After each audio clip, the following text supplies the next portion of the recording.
Welcome to UserAndI, the channel where I teach UI designers how to create user-friendly interfaces. We're back with another tip video, and today we're talking about rotating copies.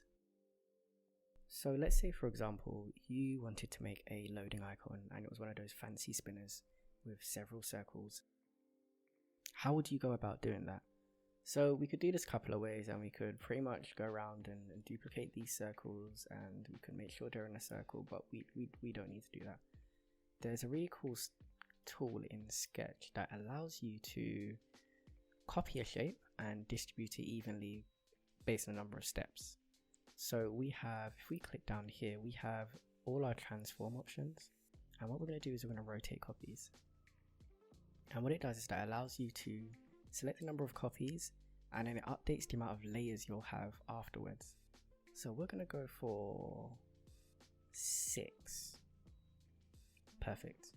And it even shows you that it's been rotated from the center around this shape here. That's the first one. And then what we can go and then do is start playing around with this, and we can scale down each one, which gives us a perfect little circle. And if we wanted to, we could then begin changing colors, and that's how we'd start creating our little spinner as an example. And that's pretty much it on rotating shapes. So let me know how you feel about this tip. Create some fancy shapes, and I'll see you on the next tip video.